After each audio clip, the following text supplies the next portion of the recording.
now I'm rethinking all of my lash choices. That is the freaking prettiest powder I've ever put on my cheekbones.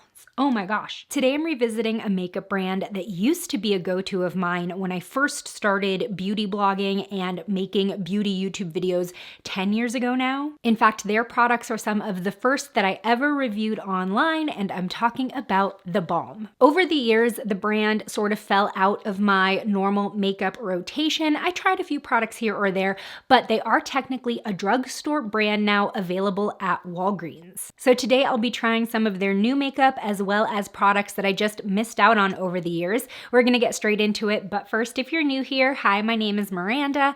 Welcome to my channel where we talk all things budget beauty. If that sounds interesting to you, then become the newest member of the Slashed Squad by hitting subscribe and the bell icon. All right, before we dip into these products, I do wanna talk a little bit about the brand while priming my eyes, just using the Milani eyeshadow primer. So again, I discovered theBalm about 10 years ago. I'm pretty sure I learned about them through either the YouTube beauty community or like beauty Tumblr. I actually started working at Kohl's and Kohl's started carrying theBalm. So it was sort of a department store brand for a while. And I would say that is still the price range that they sell their products.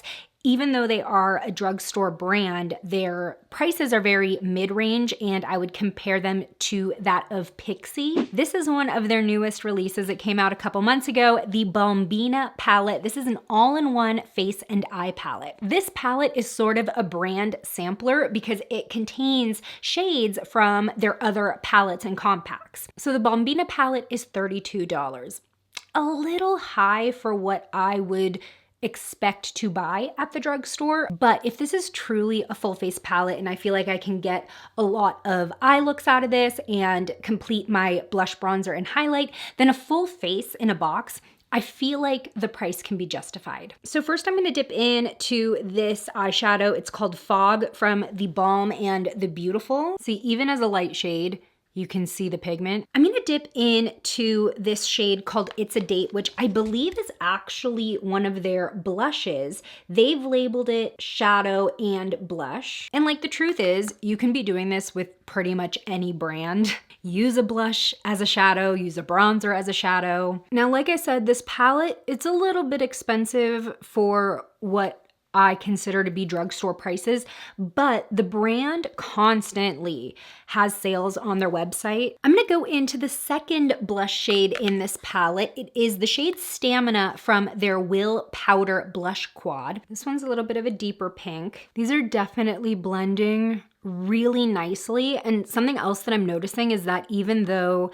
they are really soft and silky, I'm actually not getting a lot of kick up in the palette. I feel like I've come to expect soft pigmented shadows to always be messy, and this is kind of proving that that doesn't have to be the case. Next, I'm gonna dip into this mail order dark brown shade, which is labeled as a shadow slash liner. Yeah, I remember theBalm was one of like the only trendy makeup brands that Kohl's carried at the time. It was like theBalm and then Vera Wang's makeup line. But I would get, I think it was a 10% employee discount.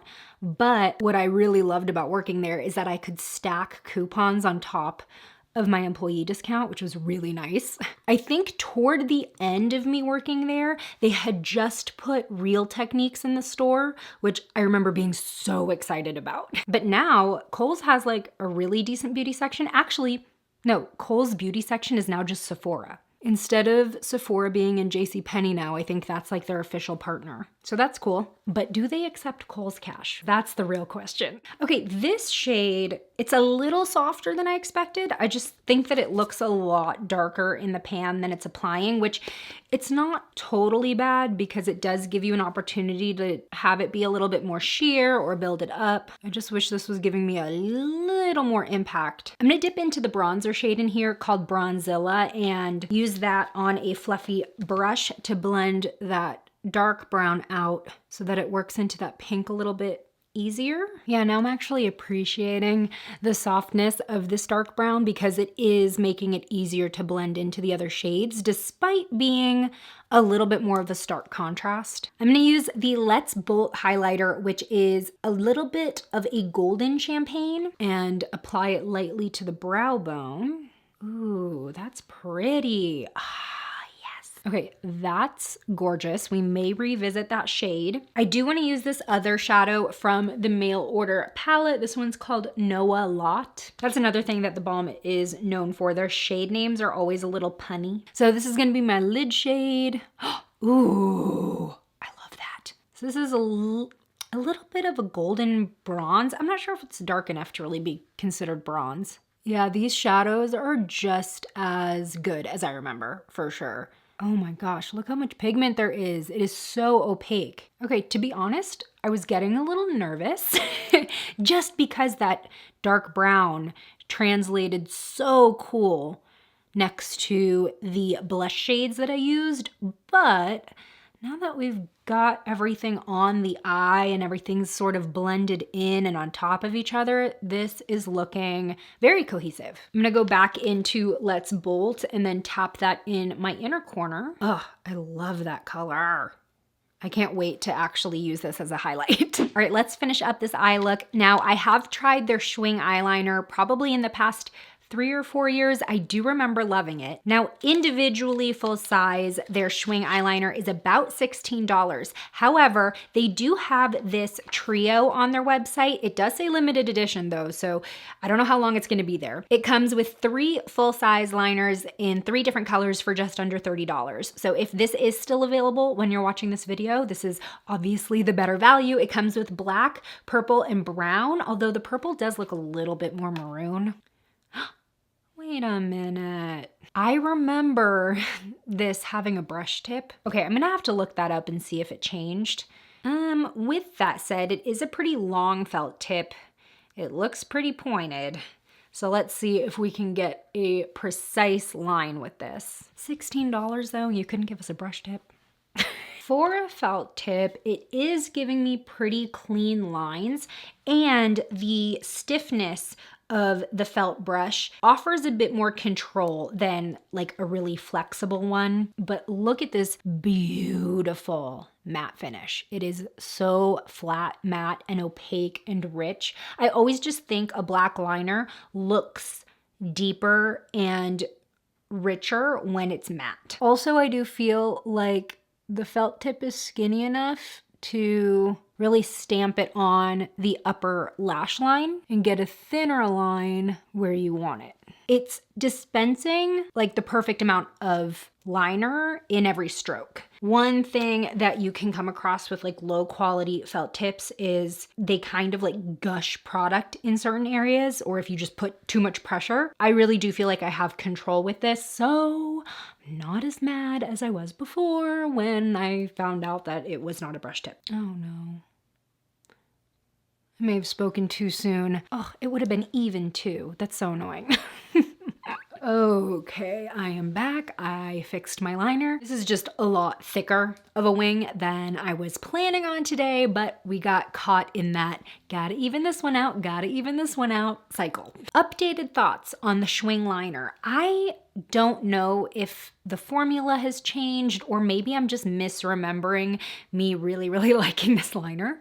It definitely has its pros, but I think it has enough cons where I wouldn't necessarily reach for it on a regular basis. The matte finish is a catch-22 because visually I think that it's stunning. This is my absolute favorite liner look in terms of the finish and intensity of this black. However, because it's so matte, I can kind of feel it like crackling. I just can feel the skin underneath trying to move, and it's not really able to. Also, with that said, I noticed that as I blinked, there were areas where the liner was sort of like cracking, especially toward the tip of my wing. So it's definitely not a flexible eyeliner formula. It's not going to move with your skin. I also noticed, even though it kind of came in clutch, it was really easy to flake off and redo when I was trying to fix that wing. And,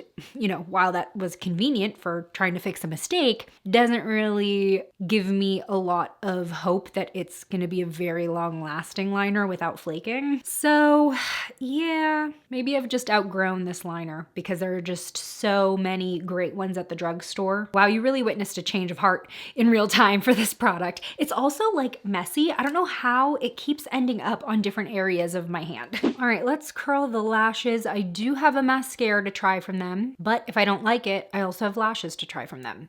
This will be the first time I'm trying the Balm's mascara. This is their Mad Lash Mascara. Okay, so I think this is a lengthening mascara. It's not really making very many claims on the box, but we do have a curved comb wand. Within the same row of bristles, there are long and short lengths, like alternating. So that's really interesting. Whoa, okay, I'm getting a lot of volume right away. Still waiting for the length. See, I have pretty short and straight lashes, but they're on the thicker side already and they're pretty dense. So sometimes when a mascara is too thickening and volumizing, I like immediately get the spider lash look because I just don't need that as much as I do length. And I don't know, this is just giving me way more volume than length. And it's sort of making my lashes look stubby.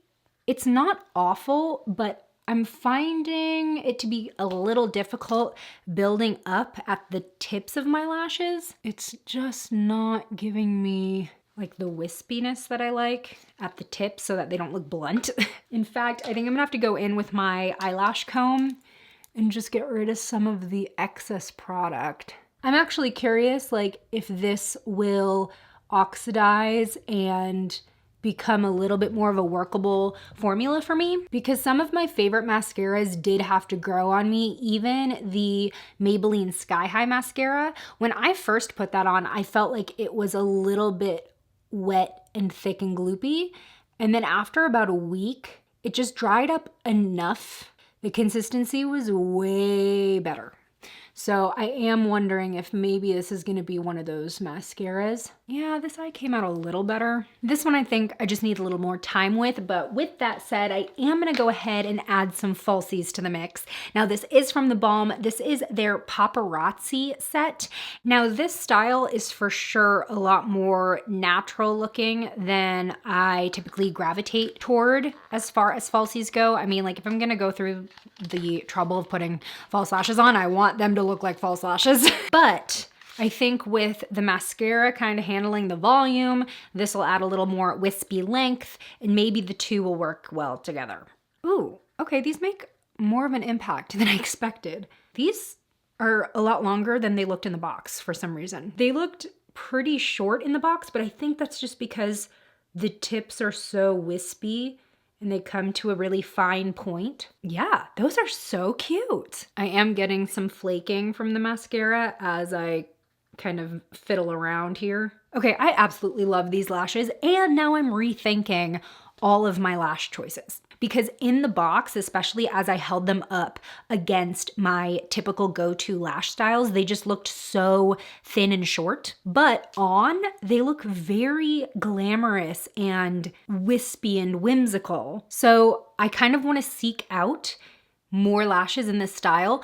Now these are $8 and it's a little bit higher than I would typically pay for a single pair of lashes. I think the most I usually pay is $5 for the AOA Faux Mink Bionic lashes, but they don't take away from the eyeshadow look. They don't cover anything up. They definitely complement instead of overpower. Now let's go back into the Balmbina palette to finish the face. Now the only bronzer shade in this is the Bronzilla, and I don't know if that's quite the right contour shade for me, but we can definitely try it out around the face and just get a feel for how light and warm it is.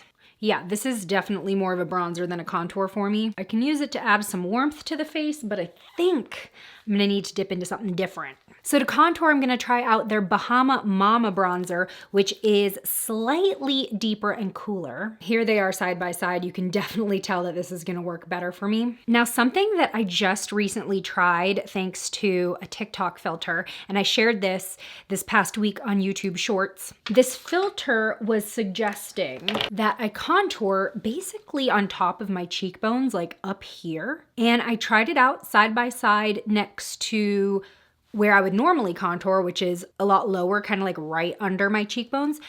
And the side where I followed the filter and I did it higher, I mean, it really just lifted the face. Okay, as far as this bronzer goes, this is really, really nice. It's not super dramatic, but it's definitely giving me that sculpting. It kind of reminds me of Benefit Hoola, especially because it's Bahama Mama. This is darker than Hoola for sure, because Hoola like barely shows up on my skin. Okay, so that's one product that I had to stray from the palette to use. So it's definitely not an all-in-one palette for my skin tone. But let's go back in for the blush. I think I'm gonna go into the It's a Date blush, which is the lighter one. It's kind of an apricot, I think really nice for spring. Ooh, that's pretty. It's subtle. Ooh, that's a really pretty shade. I love that. Okay, a little bit on the nose because that's what's trendy. Now I've been really excited this whole time to use Let's Bolt on my face. Oh my God. That is the freaking prettiest powder I've ever put on my cheekbones. Oh my gosh. Now this does come separate, like I said, with all of the shades in this palette, and I do have a little compact of it. Oh my gosh. Wait, how much is this highlight alone? Because if you'd buy anything, I need you to buy this highlight. Whew, $24.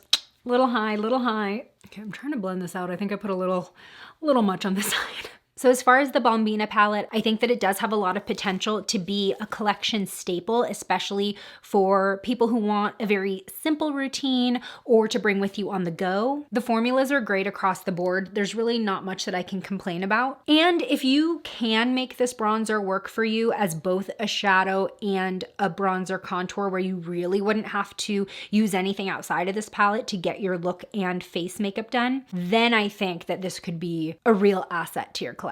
Let's finish the look with some lipstick. So I have 2 of their mini liquid lipstick sets. They each have 6 shades of their Meet Matte Hughes lipsticks. Some of them are their like core collection shades and some of them are exclusive shades. I actually really love that on the packaging itself, they included lip swatches so you can kind of get a better idea of what each shade looks like. So both of these sets are $29 each, and I actually really enjoy mini liquid lipstick sets. I usually pick them up all the time around the holidays when like value sets are coming out, because I don't know the last time I actually finished a liquid lipstick before it turned like too goopy to use. This one is called Patient. It is one of the exclusive shades in the Nudes set. Oh, it's like a Your Lips But Better shade for me. Oh yeah, this is gonna be a go-to for sure. Okay, I really like this formula. It is definitely a classic matte lipstick, so it's drying down. It has that flat appearance. It's not like a velvet matte or a satin matte. It is matte. As of right now, it does not feel drying on the lips, but because of the finish, I would suggest you still exfoliate if you have dry lips so that you get the smoothest application and finish. Also, it's very lightweight and a thin consistency, but I didn't have to double dip. This is all one layer and completely opaque, no streakiness at all. And even though it is a flat matte lipstick, I don't think that it's making my lips look crackly. Like I can see my lip lines, but they don't look deeper and they don't look crusty and textured. Because you know, some really flat matte lipsticks will do that. Kind of a mixed bag today, but I think overall, the Balm still brings it. There are a few products that I probably won't be reaching for again, like the eyeliner and the mascara just flakes too much. But there are other products that I am going to be using the heck out of, like this highlighter. I'm also loving this lipstick, but I wanna know what y'all thought of everything that I tried on today. Is there anything that you wanna pick up for yourself, or do you have any other favorites from the Balm that I should try? Let me know in the comments below. Today's shout out goes to Isadora. Thanks for being a member of the Slashed Squad. And join me over in this video next where I try out some new drugstore makeup from Physicians Formula. I'll see you over there. Bye!